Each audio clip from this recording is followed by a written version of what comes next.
This Family Life News podcast is made possible by the support of listeners like you.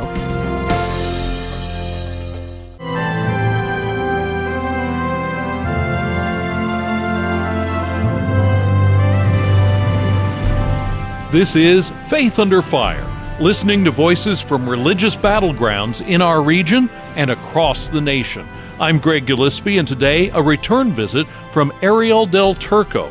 She works with the Family Research Council and coordinated their study of hostile actions and threats against Christian groups and facilities. Arielle, before we get into new topics about what these statistics mean, let's briefly recap the trends that your study found. Over those 6 years, we've sadly seen a huge increase in the amount of acts of hostility that are being committed against churches in the United States. Our numbers most recently from last year, in 2023, we identified 436 acts of hostility against churches, and that was more than double the previous year, which only had 195 incidents. So we're seeing a sharp increase in recent years, and we think that's very concerning for anyone who cares about religious freedom.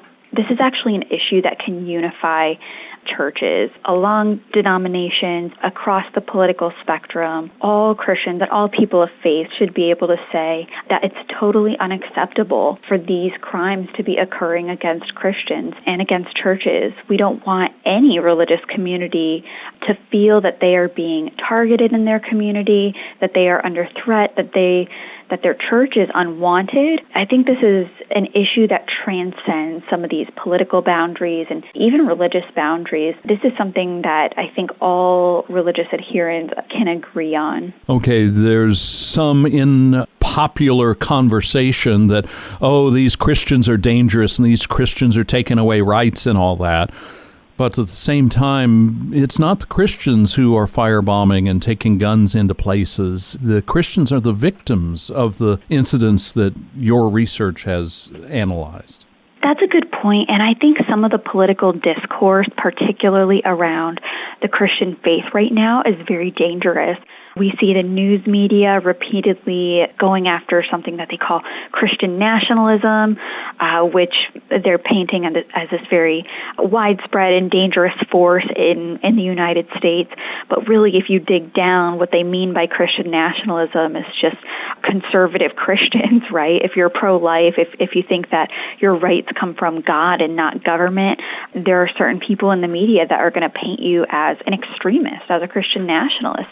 And I think that's very unhelpful when we're living in a culture that is increasingly secular, doesn't understand religion, and views religion as more and more of a threat, and therefore as something that maybe even deserves to be targeted in your community.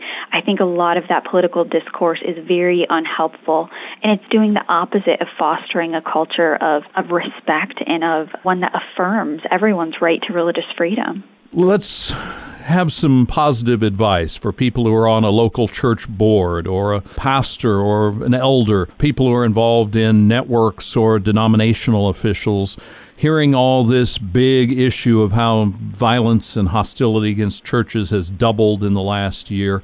That's scary. Do you have some positive advice for how to keep your people safe and how to speak out about the injustice of this? Yeah, well, the interesting thing about this issue is that it's not primarily a policy issue. Thankfully, we already do have laws on the books that protect churches from violence. This is already illegal. We see this more as a cultural issue. That means we can participate in the solution.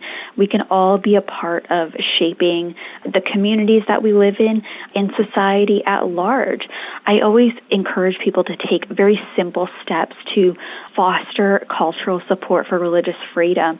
And we can do that simply by living out our faith in the public square and not being shy to share our beliefs or to pray in public or to let people at your secular corporation know that you go to church or maybe even know that you're pro-life and let them know why in a respectful way. these simple acts of not hiding your faith, of living out your faith in the public square, is going to go a long way in the long term towards building a culture that understands religion, that respects people's different religious beliefs, and ultimately one that affirms everyone's right to religious freedom. And that's the type of culture that we want to live in. Arielle, you created an online version of this report summarizing what's been happening, analyzing why.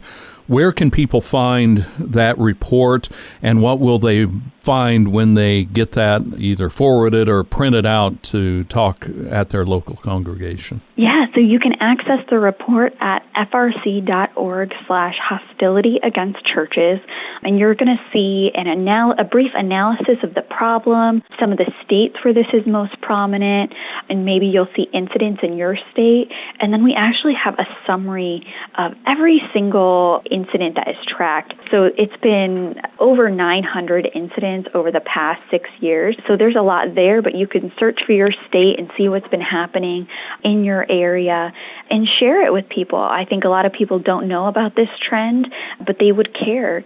As Christians, we all go to church and are plugged in with our church community, and we care how our church might be targeted or might not be. So I think this is something that's relatable, and it's important for us to understand what's happening. Arielle Del Turco of the Family Research Council, as she says, 900 incidents at churches in the last 6 years. Some of those have happened in our listening area in Pennsylvania and New York, but the disturbing trend that I hear from that, 900 in the last 6 years, almost half of those have just been in the past year, since January 2023. Arielle, thank you for sharing this information with us, and we hope that it becomes an encouragement for action and prayer for our listeners. Thanks for being with us today on Family Life. Thank you for having me.